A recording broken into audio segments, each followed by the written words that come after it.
The sun beat down on the asphalt, making Sarah squint as she circled the block for the 10th time. Parking in her apartment complex was always a nightmare.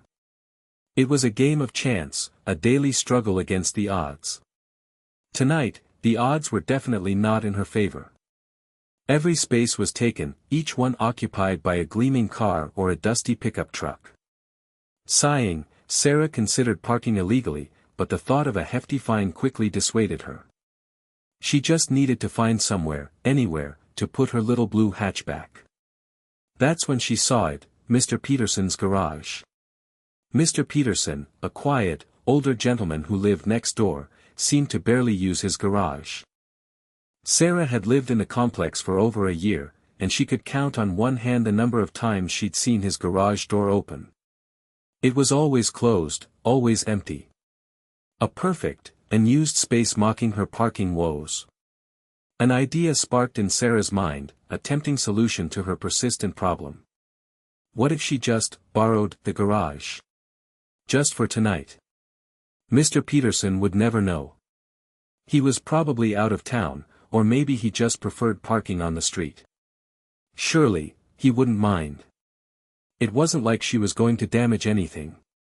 She'd just slip her car in, and take it out early the next morning before he even woke up. The more Sarah thought about it, the more reasonable it seemed. It wasn't like she was stealing anything. She was simply utilizing an underused resource. She was practically doing Mr. Peterson a favor by giving his garage some purpose. It was a victimless crime, a harmless act of parking desperation. With a newfound sense of purpose, Sarah pulled her car into the driveway leading to Mr. Peterson's garage. She hesitated for a moment, a flicker of doubt crossing her mind. Was this really a good idea? But the thought of another hour spent circling the block quickly erased any lingering hesitation. She told herself it would be fine. No one would ever know. And besides, she really needed to park. Now, let's talk about Mr. Peterson's garage. It wasn't just any garage, it was a single-car garage attached to his neatly kept, beige-colored apartment. The door was a faded white, and there was a small, almost unnoticeable crack running along the bottom panel. Ivy, persistent and determined, crept up one side, adding a touch of green to the otherwise bland facade. But the real key was that it was always closed. Sarah's parking woes were practically a daily occurrence. Her apartment complex, built back in the 70s, hadn't anticipated the sheer number of cars that modern residents would own. The parking lot was perpetually overcrowded, a chaotic jumble of vehicles competing for limited spaces. Residents often circled for what felt like hours, their frustration growing with each passing rotation. Some resorted to parking on the street, risking tickets, while others engaged in passive-aggressive parking wars, leaving notes on windshields and taking up multiple spaces out of spite. Sarah, however, usually tried to avoid conflict.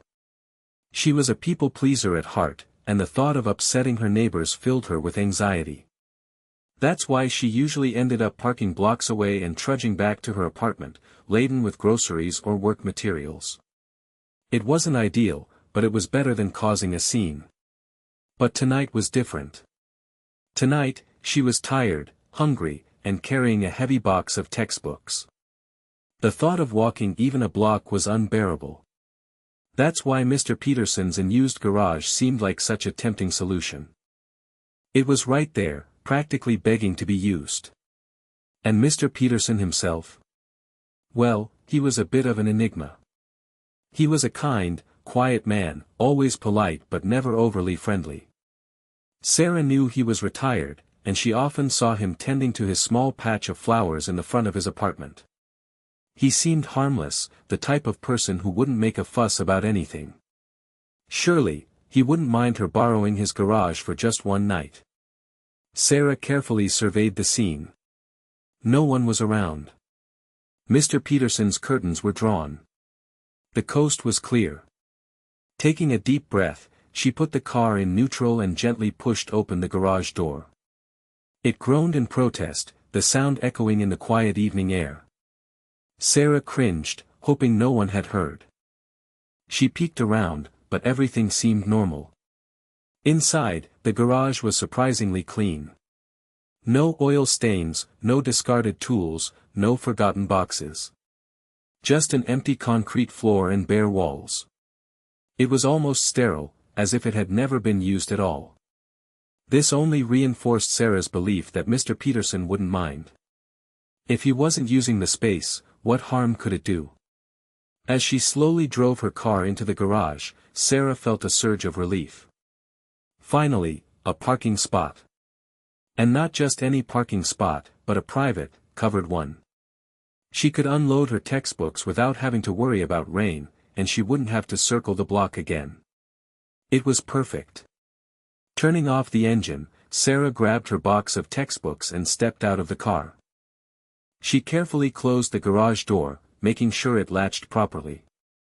She didn't want to leave it open and risk someone noticing her car inside. It was important to be discreet. After all, she was technically borrowing the space without permission.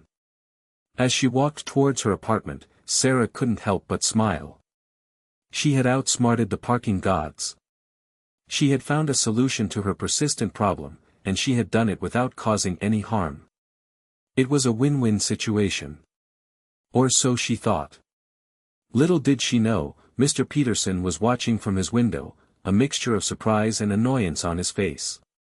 He had been planning this vacation for months, and he certainly wasn't going to let a brazen act of trespassing ruin it. He had a plan, a silent, sneaky plan, that would teach Sarah a valuable lesson about respecting other people's property. And it all started with a simple lock. The next morning, Sarah woke up feeling refreshed. She had slept soundly, knowing her car was safe and sound in Mr. Peterson's garage. She told herself she would move it first thing, before Mr. Peterson even had a chance to notice. She would be quick and efficient, in and out before anyone was the wiser. She glanced at the clock, 7 a.m. Perfect. As she walked towards Mr. Peterson's garage, Sarah rehearsed what she would say if she happened to run into him. "Good morning, Mr. Peterson. Just moving my car. Didn't want to block your driveway or anything." She even practiced a casual, friendly smile. She wanted to appear completely innocent, as if she had done nothing wrong. But as she approached the garage, she noticed something was different. The door looked tighter. She tried to lift it, but it wouldn't budge. It was locked.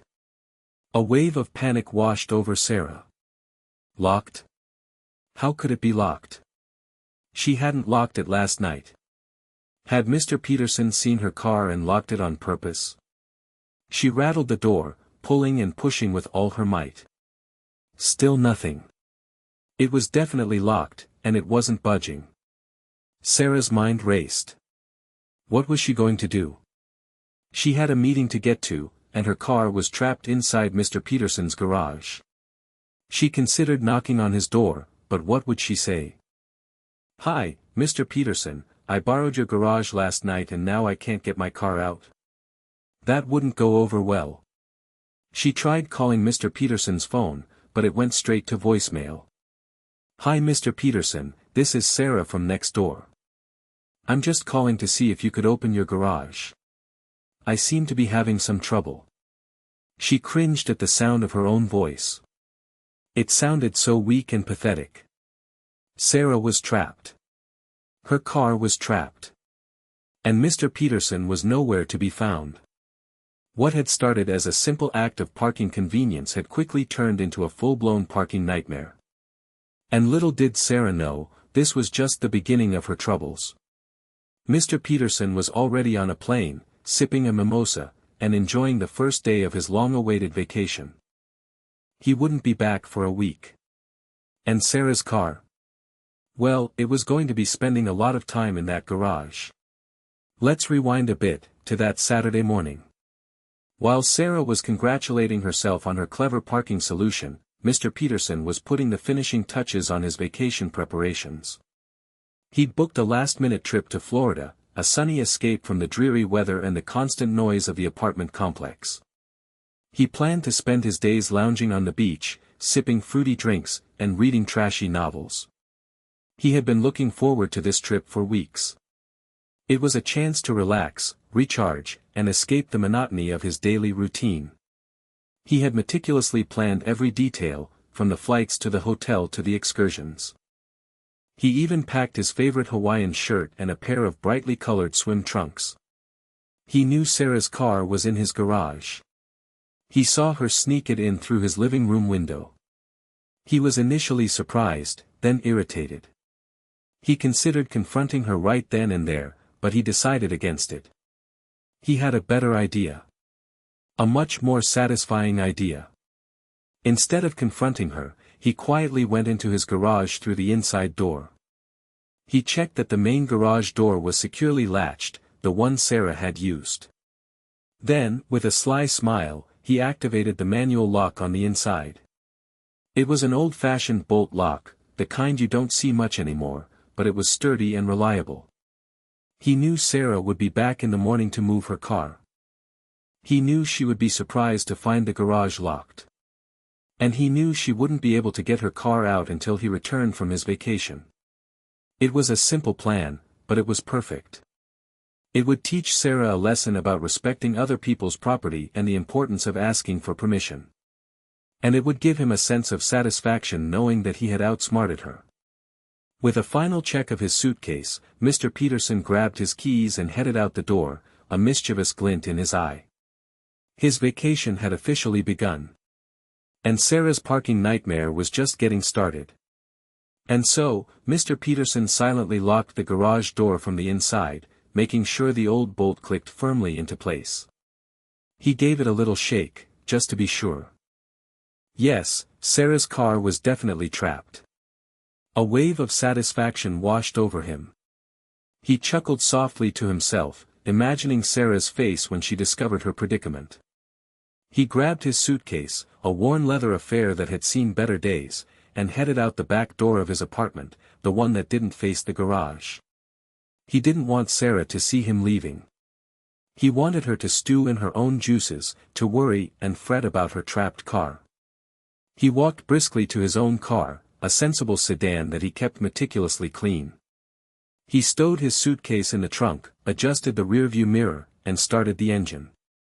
As he backed out of his parking spot, he glanced towards his garage. The door remained closed, silent, and unassuming. It held a secret, a delicious secret that only he knew. He drove off towards the airport, a smile playing on his lips. He couldn't wait to feel the warm Florida sun on his face and the sand between his toes. He planned to forget all about the apartment complex, the parking problems, and Sarah's audacious act of trespassing. As he merged onto the highway, Mr. Peterson felt a sense of liberation.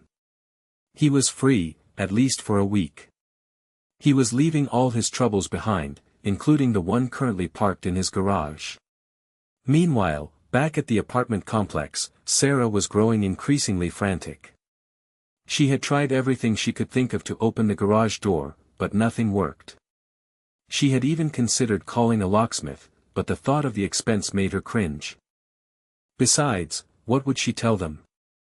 "Hi, I need you to open my neighbor's garage because I secretly parked my car inside without his permission." Yeah, that wouldn't go over well. She was running late for her meeting, and her anxiety was reaching fever pitch. She paced back and forth in front of the garage, muttering to herself and pulling at her hair. She was completely and utterly stuck. And Mr. Peterson was miles away, blissfully unaware of the chaos he had unleashed. Or perhaps, he was perfectly aware and enjoying every minute of it. Back at the garage, Sarah was growing desperate. Her meeting had started 15 minutes ago, and her boss was not known for his patience. She knew she would be in serious trouble if she didn't show up soon. She tried banging on the garage door, hoping someone would hear her and come to her rescue. "Help! Help! Is anyone there?" she shouted, her voice echoing in the quiet morning air. But no one came.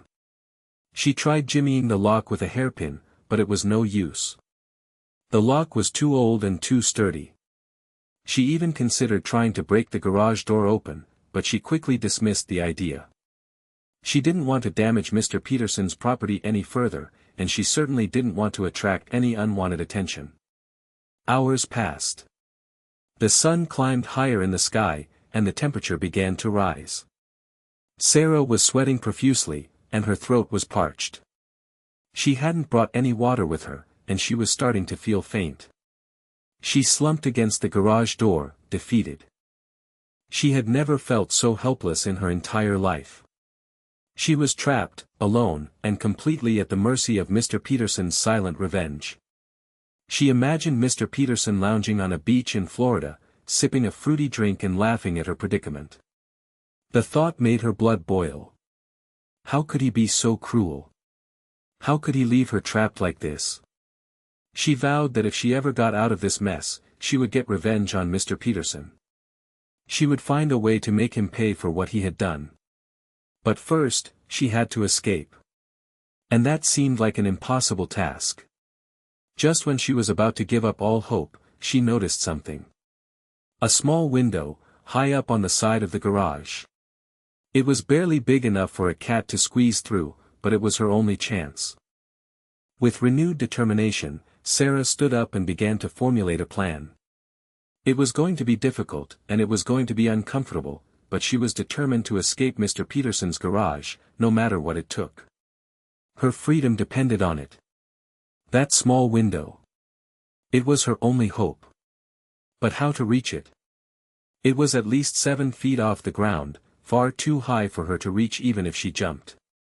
Looking around frantically, Sarah spotted a stack of old tires in the corner of the garage. They were dusty and worn, but they looked sturdy enough to support her weight. It was a long shot, but it was worth a try. She dragged the tires over to the wall beneath the window, stacking them carefully on top of each other. They wobbled precariously, threatening to topple over at any moment. It was a shaky tower of rubber, but it was the best she could do. Taking a deep breath, Sarah climbed onto the tires. They shifted and swayed beneath her, making her heart pound in her chest. She reached for the window, stretching her arms as far as they could go. Her fingertips brushed against the glass, but she couldn't quite reach the latch. She shifted her weight slightly, trying to get a better grip on the tires. But it was a mistake. The tires shifted again, and the entire stack began to collapse.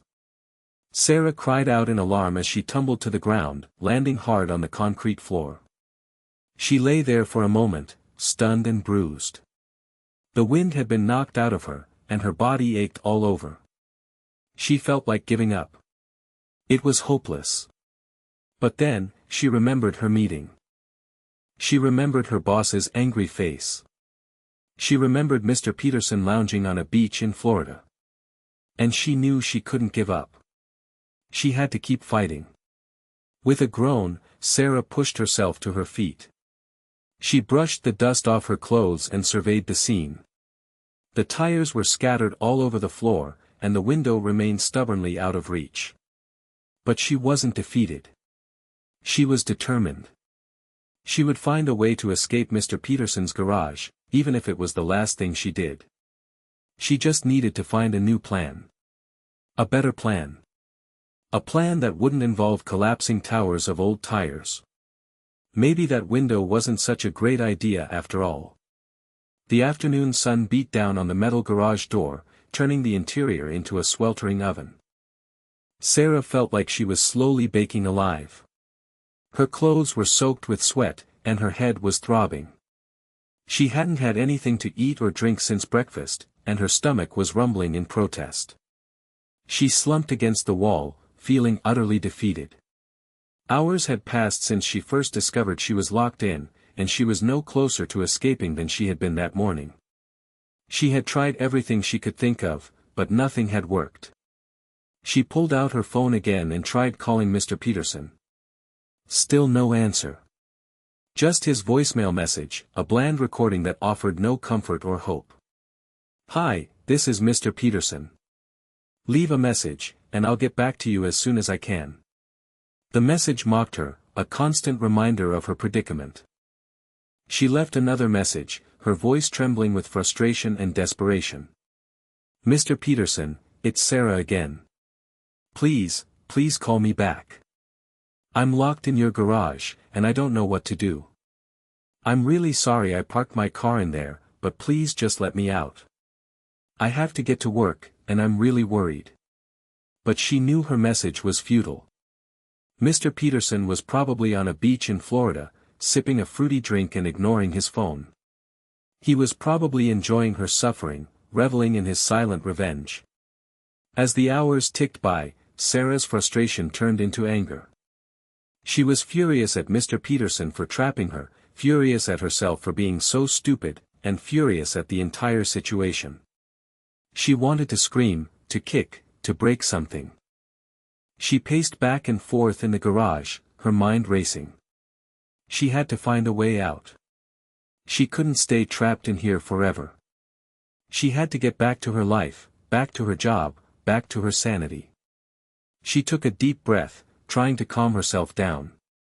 She needed to think clearly. She needed to find a new plan. The window was out of the question. The door was locked. What else was there? Suddenly, she remembered something. A small access panel in the ceiling, used for accessing the garage's wiring. It was a long shot, but it was worth a try. With renewed determination, Sarah began to search for something to stand on, something that would allow her to reach the ceiling. Maybe, just maybe, this was her way out. For a moment, the access panel seemed like a viable option. After restacking the tires, more carefully this time, Sarah was able to reach the panel.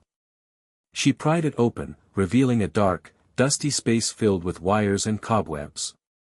It didn't lead outside, but perhaps it led to the main building, and she could find her way out from there. But the opening was tiny, barely big enough for her head to fit through. There was no way she could squeeze her entire body through that small space. Discouraged, she was about to give up when she noticed something else. The window. The same window she had tried to reach earlier with the tires.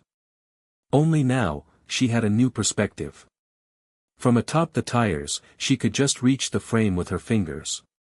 And if she could just remove the pane of glass. It was a long shot, but she was out of options. She started by trying to wiggle the glass, hoping it would simply pop out. But it was firmly in place, sealed with years of accumulated grime. Then, she remembered something else. A small, sharp rock she had picked up earlier, intending to use it to jimmy the lock. She pulled it from her pocket and began to carefully chip away at the sealant around the window. It was slow, tedious work, and her fingers quickly grew sore.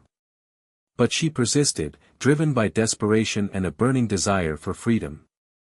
Finally, after what seemed like an eternity, the sealant gave way. She pushed against the glass, and it slowly began to move. With a final heave, she popped the window pane out of its frame, sending it crashing to the ground with a satisfying shatter. The opening was small, jagged, and dangerous. But it was her only way out. Taking a deep breath, Sarah squeezed herself through the window, wincing as shards of glass scraped against her skin.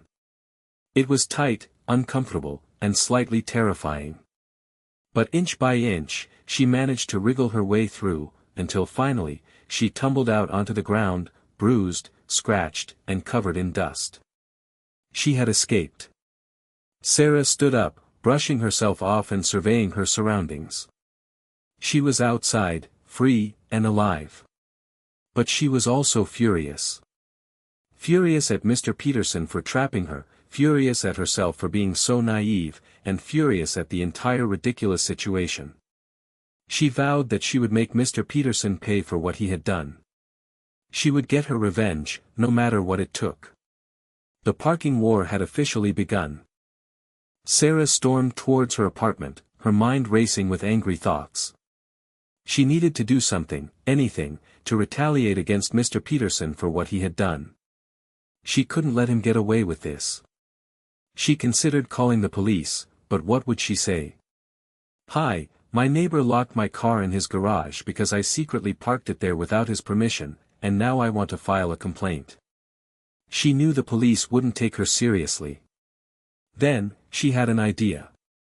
A simple, direct, and satisfying way to express her anger, a strongly worded note. She grabbed a piece of paper and a pen and began to write, her hand shaking with rage. She poured all her frustration, anger, and resentment into the note, crafting a scathing message that would leave no doubt about her feelings.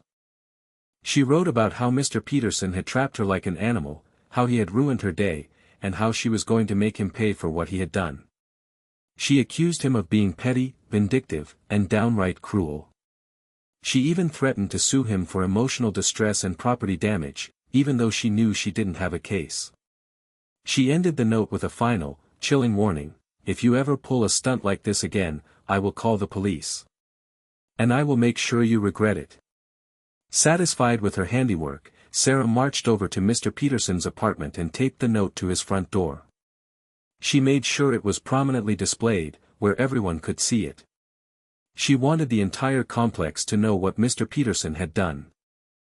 As she walked away, Sarah felt a sense of satisfaction. She had finally stood up for herself. She had finally fought back against Mr. Peterson's silent revenge. The parking war had officially begun, and she was determined to win. Of course, she didn't know that Mr. Peterson was still on vacation, miles away in Florida. She didn't know that her angry note would be sitting on his door for an entire week, exposed to the elements and attracting the attention of curious neighbors. And she certainly didn't know that her act of vengeance would soon backfire in the most spectacular way imaginable. But that's a story for another time. Right now, Sarah was just happy to have finally struck back. A week later, Mr. Peterson returned from his vacation, refreshed and tanned. He had enjoyed the sun, the sand, and the fruity drinks. He had completely forgotten about Sarah and her parking escapade. As he approached his apartment, he noticed a crumpled piece of paper taped to his front door. It looked old and weathered, like it had been there for quite some time. Curious, he peeled it off and began to read. As he read Sarah's angry words, Mr. Peterson's tan began to fade. He couldn't believe what he was reading. He was accused of being petty, vindictive, and cruel. He was threatened with lawsuits and police involvement. And all because he had locked his own garage. He shook his head in disbelief. He had simply wanted to teach Sarah a lesson about respecting other people's property. He had never intended to cause her any harm. But now, it seemed, he had inadvertently started a full-blown war. Just as he finished reading the note, he noticed another piece of paper tucked under his doormat. It was an official notice from the HOA, the Homeowners Association. He picked it up and began to read. The notice informed him that a complaint had been filed regarding the unauthorized use of his garage. It stated that a resident had been seen parking their car in his garage without permission, and that this was a violation of the HOA's parking regulations. Mr. Peterson's eyes narrowed. He knew exactly who had filed the complaint. It was Sarah, of course. She was trying to get him in trouble with the HOA, as revenge for locking her in his garage. He sighed. This was getting out of hand. He had simply wanted a peaceful vacation, but now he was embroiled in a parking war with his neighbor. He knew he had to do something to put an end to this madness. He decided to attend the next HOA meeting and set the record straight. He would explain what had happened, present his evidence, and clear his name. And he would make sure that Sarah was held accountable for her actions. The game was on. The upcoming HOA meeting was buzzing with anticipation. The parking situation had been a simmering source of tension for months, and Sarah and Mr. Peterson's conflict had brought it to a boil. Other residents were furious about the unauthorized use of garages. They felt it was unfair that some people were using their garages for storage or, in Sarah's case, free parking, while others were struggling to find a decent spot. The HOA president, Mrs. Davis, was determined to get to the bottom of the matter and restore order to the parking situation. She had received numerous complaints from residents, and she knew she had to take action. Sarah, emboldened by her escape and her angry note, was confident that she would be able to convince the HOA that Mr. Peterson was in the wrong. She planned to portray him as a petty, vindictive man who had unfairly trapped her car in his garage. She conveniently left out the part about her parking there without permission. She had even gathered support from some of her neighbors, who had also experienced parking problems. They were eager to see Mr. Peterson held accountable for his actions. However, Sarah was unaware that Mr. Peterson had a secret weapon. He had installed a security camera in his garage a few months earlier, primarily to deter theft. The camera had captured everything: Sarah parking her car in his garage, him locking the door from the inside, and her desperate attempts to escape. He had meticulously reviewed the footage and prepared a presentation for the HOA meeting. He planned to show the video as evidence of Sarah's trespassing and unauthorized use of his property. The stage was set for a showdown. Sarah, armed with her anger and her neighbor's support, versus Mr. Peterson, armed with video evidence and a desire for justice. The HOA meeting was sure to be a memorable one. The tension was thick enough to cut with a knife, and everyone was eager to see who would emerge victorious from this parking war. The future of parking in the apartment complex hung in the balance. The HOA meeting room was packed. Every seat was taken, and people were standing along the walls, eager to witness the unfolding drama. Mrs. Davis, the HOA president, banged her gavel, calling the meeting to order. Sarah spoke first, her voice trembling with indignation. She recounted her version of the events, painting Mr. Peterson as a cruel and unreasonable neighbor who had trapped her car in his garage for no good reason. She emphasized her frustration and distress, and she appealed to the HOA members' sense of fairness and justice. Her supporters nodded in agreement, adding their own stories of parking woes and complaints about garage misuse. It seemed like Sarah had the upper hand. Then, it was Mr. Peterson's turn to speak. He calmly walked to the front of the room, carrying a laptop and a small projector. He didn't raise his voice, he didn't make any accusations, and he didn't show any emotion. He simply stated the facts. He explained that he had installed a security camera in his garage to deter theft. He then played the video footage, which clearly showed Sarah parking her car in his garage without permission. The video also showed him locking the door from the inside and Sarah's subsequent attempts to escape. A gasp went through the room as the video played. Sarah's supporters looked shocked and embarrassed. Mrs. Davis stared at the screen with a mixture of disbelief and anger. The video was undeniable. It was clear evidence that Sarah had trespassed on Mr. Peterson's property and violated the HOA's parking regulations. When the video finished playing, Mr. Peterson simply said, "I rest my case." The room was silent for a moment, as everyone processed what they had just seen. Then, Mrs. Davis spoke, her voice firm and decisive. "Miss Sarah, do you have anything to say for yourself?" Sarah's face was pale. She stammered and stuttered, trying to explain her actions. She claimed that she had only borrowed the garage for a few hours, that she hadn't meant to cause any harm, and that Mr. Peterson had overreacted. But no one was buying it. The video evidence spoke for itself. Sarah's lies had been exposed, and her carefully constructed narrative had crumbled. The tide had turned. But the video doesn't show the whole story. Sarah stammered, desperately trying to salvage the situation. "I only parked there for a little while. And Mr. Peterson didn't have to lock me in. He could have just asked me to move my car." She tried to argue that the video was taken out of context, that it didn't show her good intentions, that it didn't capture the years of parking frustration she had endured. She even tried to suggest that Mr. Peterson had somehow doctored the video, a desperate and completely unfounded accusation. But no one was buying it. The video was clear and unambiguous. It showed her parking her car in his garage without permission, and it showed him locking the door. There was no way to spin it, no way to deny it, and no way to explain it away. Mrs. Davis, her face stern, interrupted Sarah's frantic attempts at justification. "Ms. Sarah, the video evidence is quite clear. You trespassed on Mr. Peterson's property and violated the HOA's parking regulations. Do you deny that you parked your car in his garage without permission?" Sarah hesitated for a moment, her mind racing. She knew she was cornered. She knew she couldn't lie her way out of this. But she couldn't bring herself to admit the truth. I thought he wouldn't mind," she mumbled, her voice barely audible. "I thought he never used his garage." "That is not the point, Miss Sarah," Mrs. Davis said sharply.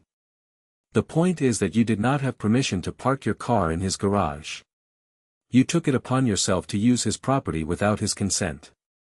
That is trespassing, and it is a violation of our HOA regulations." The room was silent, as everyone waited for Mrs. Davis to announce her verdict. Sarah stood there, defeated and humiliated, knowing that her parking war had come to a disastrous end. Mr. Peterson, on the other hand, remained calm and composed, confident that justice would be served. The tension was palpable. Mrs. Davis cleared her throat, her gaze fixed on Sarah. "Miss Sarah," she said, her voice firm and unwavering, "the HOA has carefully considered the evidence presented at this meeting. We have concluded that you are in violation of our parking regulations and have trespassed on Mr. Peterson's property." A collective gasp went through the room. Sarah's supporters looked away, embarrassed and ashamed. Mr. Peterson remained impassive, his expression unreadable. "Therefore," Mrs. Davis continued, "the HOA has decided to impose a fine of $500 for your unauthorized use of Mr. Peterson's garage. Furthermore, you are hereby ordered to remove your car from the property immediately." Sarah's jaw dropped. $500. That was more than she could afford. And remove her car from the property? Where was she supposed to park? But that's not fair," she protested, her voice rising in desperation. "Where am I supposed to park my car? There's no parking available." "That is not our concern, Miss Sarah," Mrs. Davis replied coldly. "You should have thought about that before you decided to trespass on Mr. Peterson's property. The rules are the rules, and they apply to everyone." She then turned to Mr. Peterson, a hint of apology in her voice. "Mr. Peterson, the HOA apologizes for any inconvenience or distress this situation has caused you. We assure you that we will take steps to prevent this from happening again." Mr. Peterson simply nodded, accepting the apology with quiet dignity. He had achieved his goal. He had cleared his name, he had held Sarah accountable for her actions, and he had restored order to the parking situation. As Sarah slunk out of the meeting room, defeated and humiliated, she knew that her parking war was over. She had lost, and she had lost big. She had to pay a hefty fine, she had to find alternative parking, and she had lost the respect of her neighbors. It was a bitter pill to swallow. But it was a lesson she would never forget. The parking gods had spoken, and they had spoken loud and clear. "Thou shalt not trespass." The walk of shame to her car was long and agonizing. Sarah could feel the eyes of her neighbors burning into her back, their whispers following her like a dark cloud. She had become a pariah, an outcast, a parking scofflaw. She quickly packed her belongings into her little blue hatchback, her hands trembling with a mixture of anger and embarrassment. She couldn't believe how badly she had messed things up.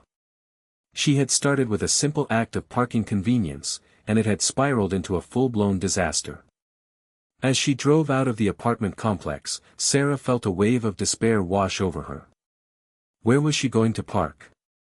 She couldn't afford to pay for a parking garage, and there was no street parking available near her apartment. She drove around for hours, searching for a suitable spot. Finally, she found a street a few blocks away that had some limited parking. It wasn't ideal, but it was the best she could do.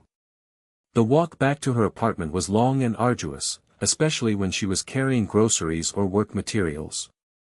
She had to walk through dimly lit streets, dodging traffic and avoiding suspicious characters.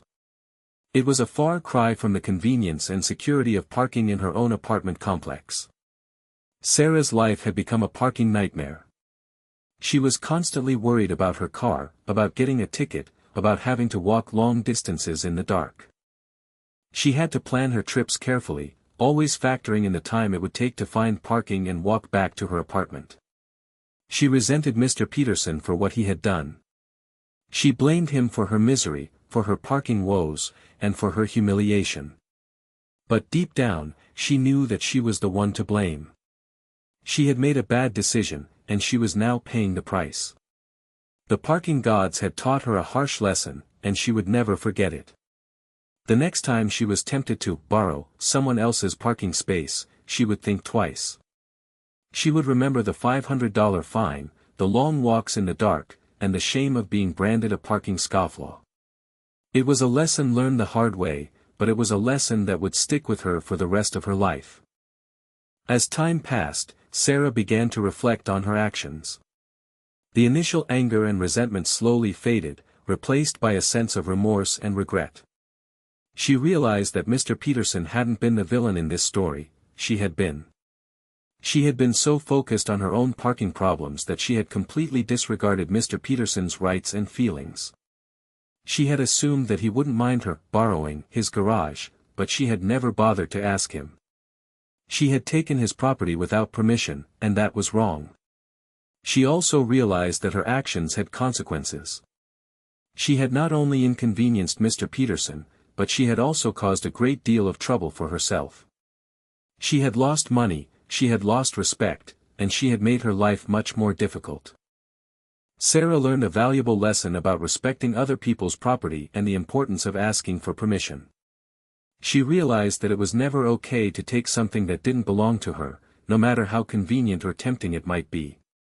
She also learned the importance of following the rules. The HOA's parking regulations were in place for a reason, and she had violated them.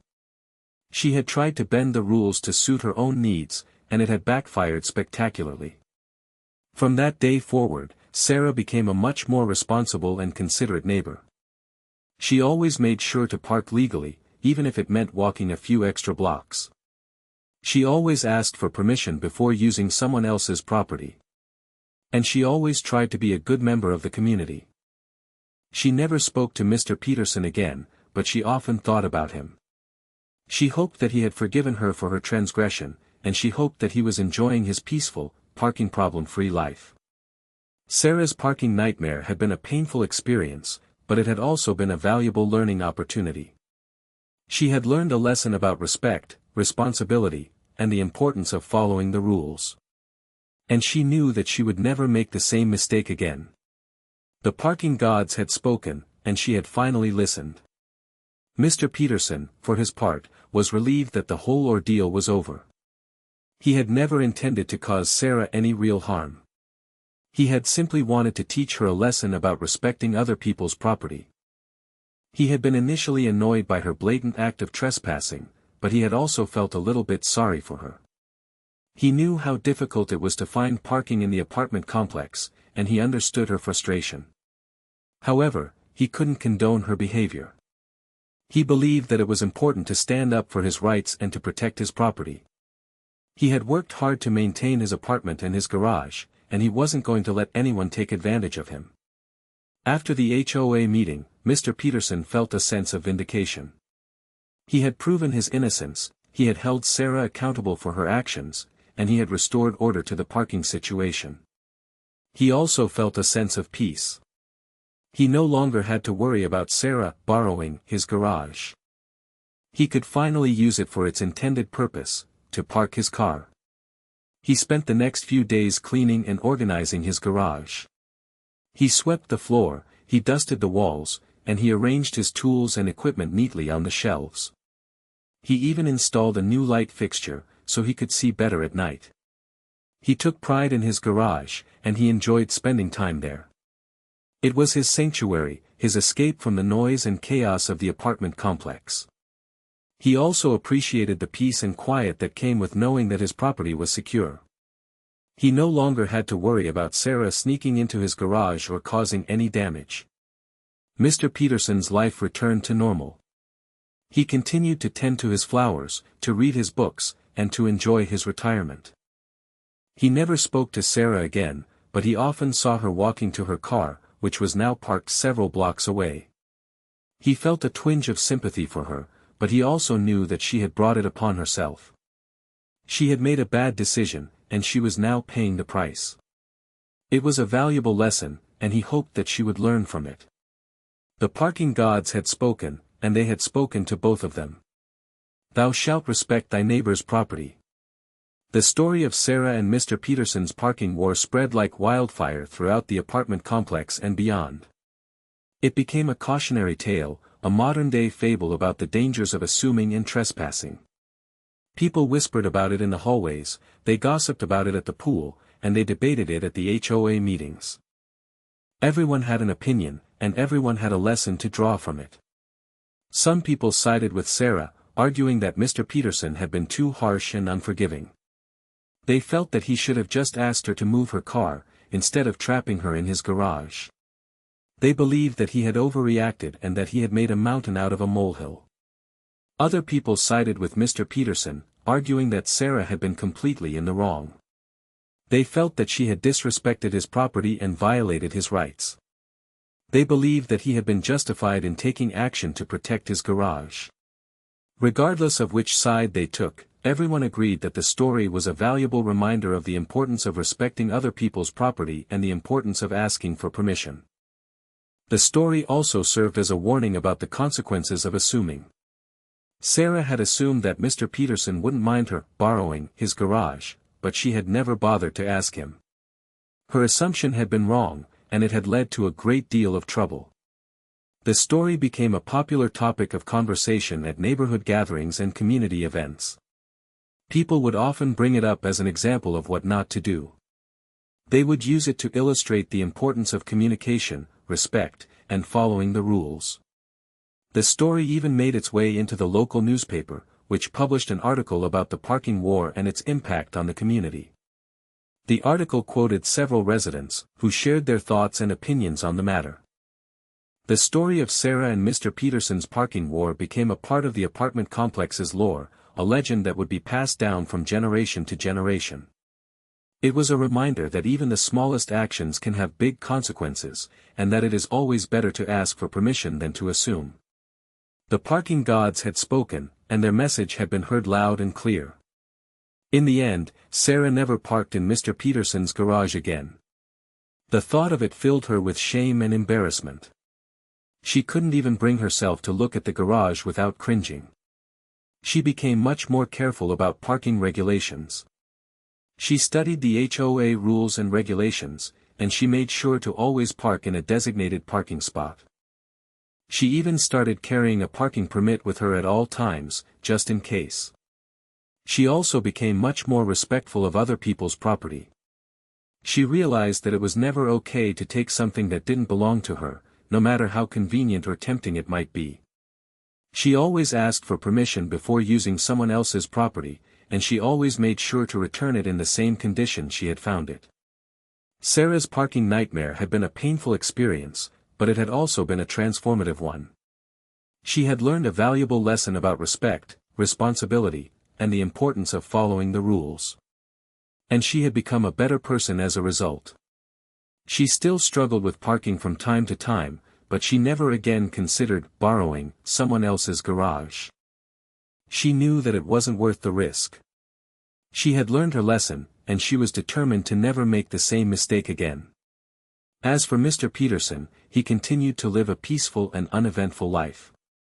He enjoyed his retirement, he tended to his flowers, and he parked his car in his garage without any worries. He occasionally saw Sarah walking to her car, which was still parked several blocks away, but he never said anything to her. He had forgiven her, but he had also moved on.